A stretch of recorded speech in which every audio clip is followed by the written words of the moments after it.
For 33 years, I lived under the impression that my life was just about perfect. Sure, like any marriage, we hit some rough patches, but compared to most, we were rock solid. I absolutely adore my 3 kids. Then one day, just for the fun of it, they decided to take one of those ancestry DNA tests. I've always been curious about my biological father, so I figured, why not? And then bam, the results came in, and they revealed something I never could have seen coming. My 2 oldest kids? Not mine. When we first saw the results, we were all in complete shock. I kept telling myself it had to be some kind of mistake, some kind of mix-up in the lab. But no, the truth was staring me right in the face. Turns out, back in our early years together, my wife had been more than a little busy, and this discovery cracked open a whole can of worms I never even knew existed. Since that moment, my emotions have been all over the place. Some days, the weight of it all feels unbearable, and I wonder if I even want to keep going. Other days, I think maybe, just maybe, there's a way to salvage what's left. It's been one hell of a roller coaster. If nothing else, this just proves that no matter how much you think you know someone, trust is never a guarantee. And that thought eats away at me. Makes me wonder, what if more men had their kids take these DNA tests, either just for fun or even before they're born? The kind of revelations that would come out, man, they'd be earth-shattering. I'm 51 years old, same as my wife, and we've been married for 33 years. Our anniversary is coming up next month. We've had our share of ups and downs, but we always made it a point never to go to bed angry. No matter what, we've always had each other's backs.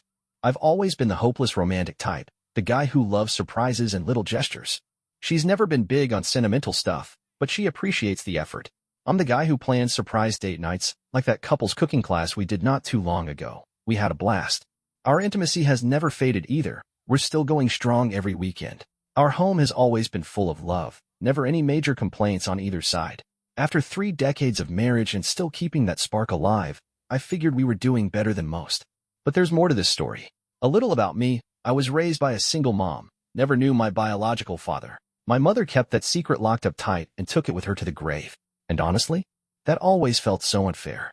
I had a right to know where I came from. That curiosity about my past never really went away. Then, this year, for my birthday, one of my kids decided to get me an ancestry DNA kit, thinking maybe we'd finally get some answers about my father. Before I even got around to taking mine, the kids got excited and decided they wanted to do it too, curious to see what kind of lineage they had on my side. When the results came in, let's just say wild doesn't even begin to cover it. Some of you might have already guessed where this is going, but yeah, those results confirmed that my 2 oldest aren't biologically mine. We all got our results separately, and before breaking the news to me, the kids had been whispering among themselves, trying to figure out how to handle it. Eventually, they suggested a family dinner at our place. Everyone showed up, and at first, everything felt normal. Just another family meal. Then came the bombshell. They told me flat out that the 2 oldest weren't my kids, but the youngest one was.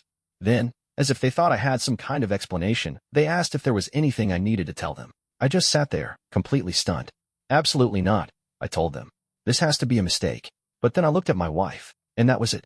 The truth was written all over her face. The sheer terror in her eyes, the way her whole body went stiff. I knew, right then and there, this was no mistake. This woman I'd spent more than 3 decades with, who I thought I knew inside and out, just sat there, frozen. And then, out of nowhere, she started rambling nonsense before bolting out of the room and locking herself in our bedroom. I kid you not, her face went pale as a ghost, like she'd just seen a damn spirit. We all tried talking her out of the room, but she wouldn't budge. Instead, she started texting us from inside, saying she needed a couple of hours to collect herself before she could talk. Texting? Really?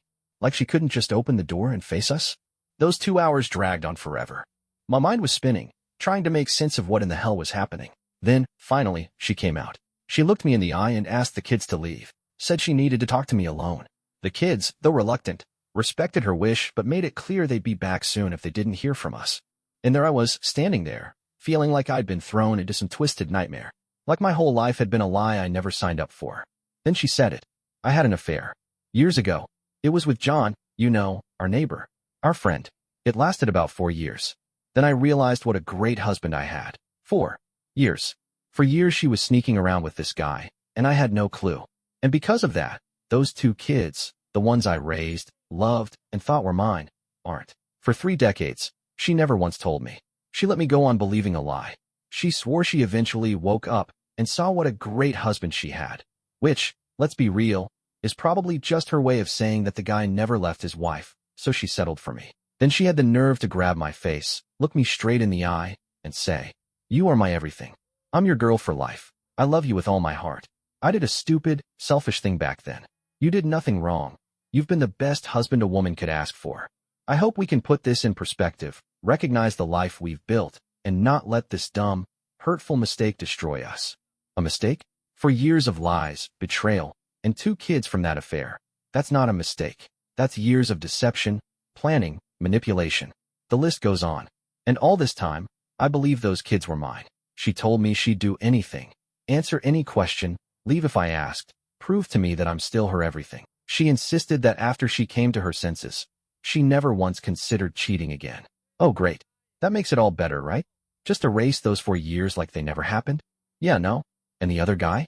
Nowhere to be found. How convenient. She says they weren't in love, that they just convinced themselves their fling made them better partners at home. But I'm not stupid. She probably fell hard for him. The only reason she stuck around is because he wasn't willing to leave his wife for her.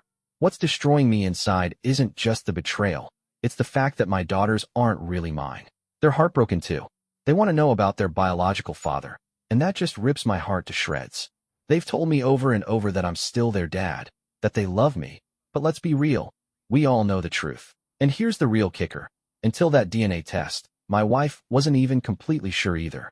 She probably had her suspicions, but it didn't stop her from lying for decades. But the worst part? It's not just me she betrayed. She betrayed them too. She let them grow up believing in a false reality.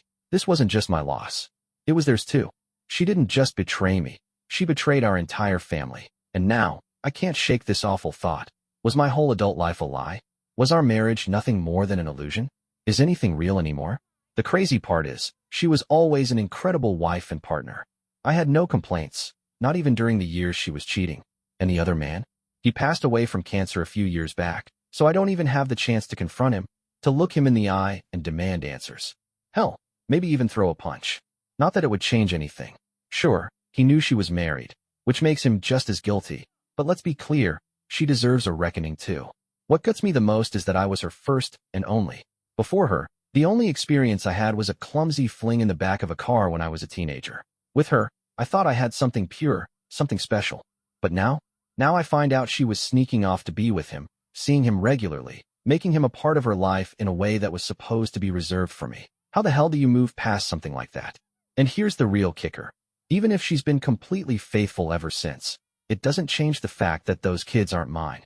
Sure, I love them as if they were my own, and in my heart, they'll always be my children. But biologically, they're living proof of her betrayal. Every time I look at them, I'm reminded of what she did. And that's something I'll never be able to erase. This all came to light right before our 33rd wedding anniversary. Great timing, huh? I told her to leave, and she's been staying with her sister ever since. She's devastated, but honestly, why? Why should she be? She's the one who did this. She made these choices. She deceived me for years. What does she have to be devastated about? And yet, people keep telling me the same thing. You had a great life, they say. She's a good wife and mother. She made a terrible mistake when she was young, but you shouldn't let this destroy everything you built together. I've heard it over and over. And yeah, logically, I understand the argument. But my heart isn't buying it. That's a load of crap. A mistake is something that happens in a moment of weakness, something you confess right away, something you own up to because you know it's wrong. That I might have been able to forgive. But a 4-year affair? 2 kids? That's not a mistake. That's a choice. A deliberate, repeated betrayal. And no matter how good things were afterward, those years of deception don't just disappear. I was truly happy. I loved my wife, I loved my kids, and I loved the life we had built together. But now, I don't know if I can ever go back to that. This revelation has changed everything. I feel completely lost. Some days, I think about just ending it all. If I can't find a way to move past this, then what's left for me? The life I loved is gone. Without that, I don't know where I belong in this world anymore. But I won't let it come to that. I'm only 53. I'm still young enough to rebuild, to find some kind of happiness again. It won't be easy, hell. It might be the hardest thing I've ever had to do. But people have come back from worse. And as much as it hurts, I can't cut my 2 oldest kids out of my life. They're innocent in all of this. They've always treated me like their father, and I've always been good to them. They shouldn't have to suffer because of her mistakes. I'll face the divorce, no matter how much it costs me. I'll take the financial hit. It's time to move on. I know this whole thing is a damn emotional roller coaster. And before you judge me, before you decide I'm handling this all wrong, just hear me out. Stay with me until the end. Right now, I feel like a zombie, just going through the motions of life. I haven't figured out how to process this. I haven't gone to therapy, haven't talked to a professional. I don't even have a real confidant anymore. I'm just existing. After about 10 days, I asked my wife to come back. Our 33rd wedding anniversary is tomorrow, and honestly, we're all just walking around like ghosts. Lost. Numb. I haven't done anything drastic, and I've made up my mind that I won't. That's not the answer. But I'd be lying if I said I hadn't looked into what it would mean, legally, financially, if I did. Life insurance, pension, death benefits, all of it. Turns out, my wife and kids would still receive everything they would if I had died of natural causes. And as for my daughters and me, our relationship has changed. We keep saying, I love you, keep reassuring each other that I'm still their dad. But deep down, I think we're all trying to convince ourselves just as much as each other. It's not the same anymore. And I don't know if it ever will be. One thing I do know, I'll never be the same. Turns out, my wife never planned to tell me. She was going to take the secret to the grave. The only other person who ever knew? Her sister. She had been in on it from the start. She knew what my wife was risking, knew what she stood to lose. And once the affair ended, she saw just how selfish and immature it all had been. My wife, the baby of her family, had always been the spoiled one. Daddy's girl. And that explains a lot.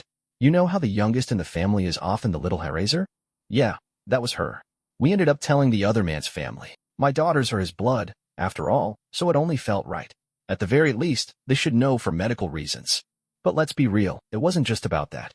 A part of me wanted them to feel the sting of this betrayal too. To know that this man they loved and respected had kept a secret like this.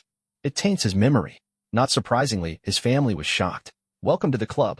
My daughters have even met some half-siblings they never knew existed. They're good girls, and they keep pouring their love into me, keep showering me with affection. You're my dad forever, they say.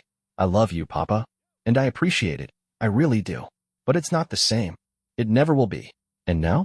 Now it's my wife who's the one contemplating ending it all. Oh well. She's devastated that the truth finally caught up with her. That's what's really crushing her, not guilt, not remorse, but the fact that she got caught. She fully intended to bury this secret forever, to live with the guilt as some kind of self-inflicted punishment. Like that was supposed to make it okay. What a load of crap. I don't buy it for a second. For years, she would say things like, "You're too good for me. I don't deserve you." Or, "I'm a terrible person, and I don't know why I was blessed with a husband like you." Back then, I thought she was just being humble. No? Now I see it for what it really was, self-loathing. She's one of those people who can't respect someone who treats them well, because deep down, they believe they're worthless. And the worst part? Despite everything, she really was an amazing wife and mother. She did deserve a good husband. And I was that husband. I spent my life making sure she had the love and security she deserved. My career took a backseat so I could put my family first. And this? This is what I got in return. I always made decisions with my family in mind. If a promotion meant more hours at the office, I didn't want it. I turned down several high-paying jobs because they required too much travel, 25%, sometimes 50%, and I wasn't willing to be away from my family that much. We were never wealthy, not even well off, but we had enough to cover the bills and, more importantly, we had time together. That was what mattered most to me. My family meant everything. And now? Now it feels like some kind of cosmic joke. The one thing I cherished above all else wasn't even real. That's the thanks I get for all the sacrifices I made. And let's be honest, most of those sacrifices weren't just for my kids. A huge part of them was for her. My two daughters, the ones I adored more than anything, aren't biologically mine. And when I think back on all the things my wife used to say over the years, I finally understand it was her guilt talking. She did something so awful, so unforgivable, yet she still got to have this wonderful family, a husband who adored her, children who looked up to her, a life that most people would envy. All those comments she made about how she didn't deserve me, about how lucky she was, now they make sense. This wasn't some single misstep. This wasn't one bad decision made in the heat of the moment. This was 4 years of lies, deception, and manipulation, followed by another 29 years of continuing to deceive not just me, but our children too. People say I should just get rid of her. Divorce her. Kick her to the curb, no matter the financial hit I take. And honestly, they're right. She says she'll do anything to fix this. She's researching ways to heal the family, trying to figure out what to expect, what steps to take. Good luck with that. She's even started seeing a therapist, trying to process the weight of all the guilt and shame she's suddenly drowning in. And let me tell you, she looks wrecked. She can barely look our kids in the eye. They put her on a pedestal, just like I did, and now that's been shattered. I see the pain in her, and not just the pain of getting caught. There's something deeper, Something that looks like genuine remorse. Maybe it's real. Or maybe she's just been acting for so long that even she can't tell what's real anymore. Either way, I don't feel an ounce of sympathy for her. Not one bit. Some people might say I'm being too harsh. I don't care. My heart is already broken. What's left for her to break? We got married young. Too young. Smack, 19 years old. Yeah, I know. Not exactly the smartest move. But back then, things were different. At 21, we had our first child. Smack again, except now I know that she had some other guy's child at 21. We became husband and wife, mom and dad, before we even had a chance to figure out who we were. That was our whole identity. She was young, too young, and selfish, and spoiled. She admitted to me that she resented getting married so soon, that while all her friends were out there getting attention from guys and living it up, she was stuck playing house. She didn't get all the validation and excitement she thought she deserved. So what did she do? She went for the easiest, most convenient option, the neighbor. And let's be real, this wasn't some accident. This wasn't some one-time slip-up she regretted instantly. This was something she chose. Over and over again, for 4 years. And as much as she wants to insist that she never considered leaving me, that she never wanted to break up our family, what does that even mean? It just means she wanted to have her cake and eat it too. She claims that neither of them ever planned to leave their spouses. That it was just an escape, something to make them feel alive again. A break from the routine of family life. Yeah, sure. That's real comforting. She knows her words probably don't mean much to me anymore, but she wants me to believe that her heart has always belonged to me, that even now, it still does. Funny how she's all about honesty now. She keeps saying she never regretted marrying me so young, that she loved me too much to risk losing me, that being my wife and the mother of our kids was the joy of her life. But if that were true, then how do you explain 4 years of deceit? She admits that nothing she says can magically fix this. That if she could go back in time and talk to her younger self, she'd warn her about the devastation she was setting in motion. But let's be honest, her younger self wouldn't have listened. She was too wrapped up in her own wants, too selfish to care about the damage she was doing. And now? Now she keeps saying the same things over and over again. That it was stupid, selfish, immature, entirely her fault. That I didn't deserve any of it. That if I can't find it in myself to stay, it'll break her, but she'll understand. That all she wants is what's best for me. Sounds nice, doesn't it? But let's be real. If I actually go through with the divorce, I bet she turns it into a nightmare. If she really wants to start making amends, the best thing she could do would be to make this divorce as smooth and painless as possible. That's the least she could do. That's the first step toward actually helping me heal. She insists that whether we stay married or not, she'll love only me until her last breath. Yeah, and I'm supposed to believe that? She's been lying to me for over 3 decades. She'll probably keep lying right up until her dying day. While she was staying with her sister, they had some deep conversations. Her sister didn't sugarcoat things, told her flat out how spoiled and selfish she used to be. And while my wife has grown into a better person over the years, now is the time for her to face the truth, to own up to everything. One thing that's been bothering me is the way everyone, including my wife, my kids, has been treating me like I've just been diagnosed with terminal cancer. They tiptoe around me, unsure of what to say or do. I get it. It's a tough situation. But come on, I'm not dying. I'm just trying to figure out what the hell comes next. Yesterday, my wife asked me if I wanted to acknowledge our anniversary. Said she was willing to do something special if I was up for it, but that she'd understand if I didn't want to celebrate. What exactly could she possibly do to make this better? I just shrugged and said, "Don't be silly. We're going to our favorite Mexican restaurant, like always." What the hell am I doing? Why am I still engaging with her? We hit 33 years. But now, instead of looking ahead, we're facing something that might just tear everything apart. I don't even know if it's possible to work through it.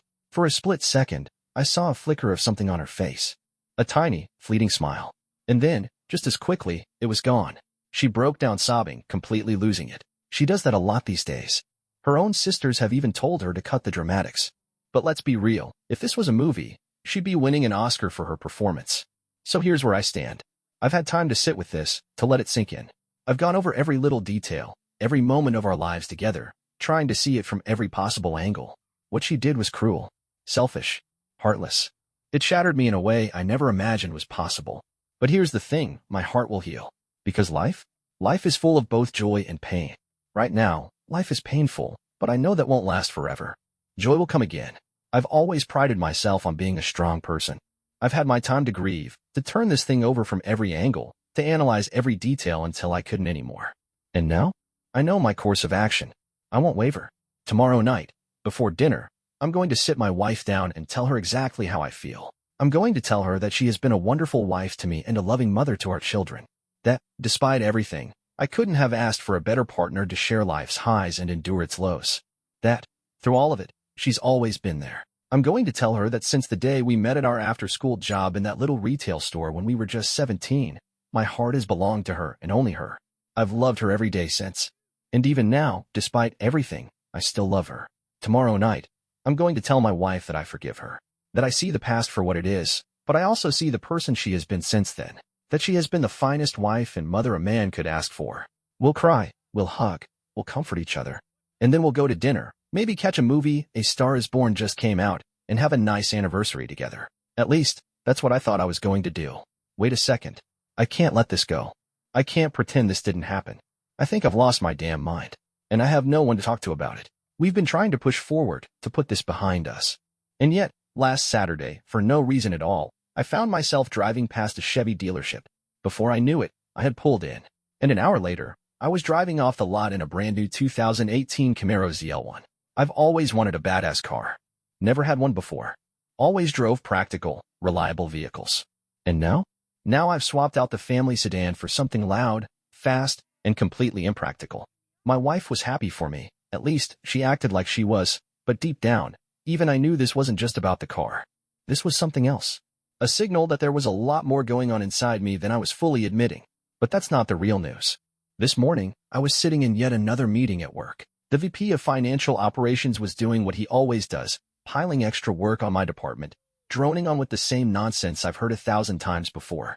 And about 30 minutes in, I just stood up. I walked out of that meeting, got in my Camaro, and left. Didn't tell anyone. Didn't think twice. I just drove. And now? I'm a couple hundred miles out, heading west. Heading to California. I don't even know why. I've always wanted to live there, but life never made it possible. Now? Well, now I sure as hell won't be living in California, but that's where I'm headed anyway.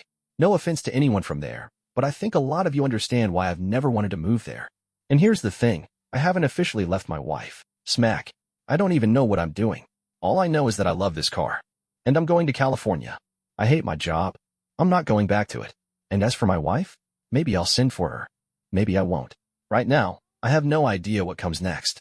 But for the first time in a long time, I feel amazing. Is this some kind of nervous breakdown? Some euphoric moment of insanity? Maybe. But I don't feel crazy. In fact, I feel more clear-headed than I have in months. All I know is that I'm going to San Diego. 275 miles to go. Just finished lunch. Time to hit the road again. The past few months have changed everything. In a way, I barely remember who I was before all of this happened. Or maybe I do remember, but that version of me feels like a different person entirely. And I don't think I can ever be him again. The man I used to be? He was built around his marriage. His family. That was the biggest part of his life. And now? Now, I don't even know what to think about any of it. Of course, I came back home. California was incredible. I had a blast. Met some interesting people, talked to some beautiful women around my age, and for the first time in months, I felt like I had stepped outside of my own life. Like I was just a guy existing in the world, free from all the weight of my past. I called my boss, took a leave of absence. Now they know what's going on.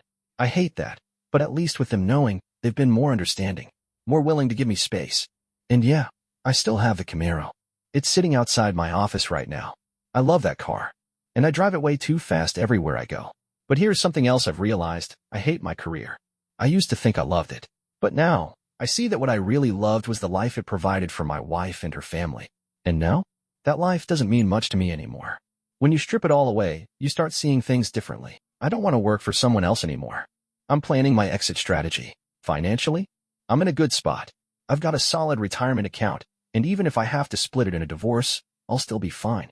I'm even thinking about opening a bar or a diner, something small, in a hip part of town. That's just an idea for now, but I love cooking, especially for big groups. Burgers, tacos, fajitas, perfect bar food. It could work. But back to the present. I'm home now. And things with my wife? They're different. I'm not cruel to her, but I'm not really with her either. That emotional connection? That sense of being her husband? It's gone. And I don't think it's coming back. Our home life is fine, pleasant, even. But I don't check in with her anymore.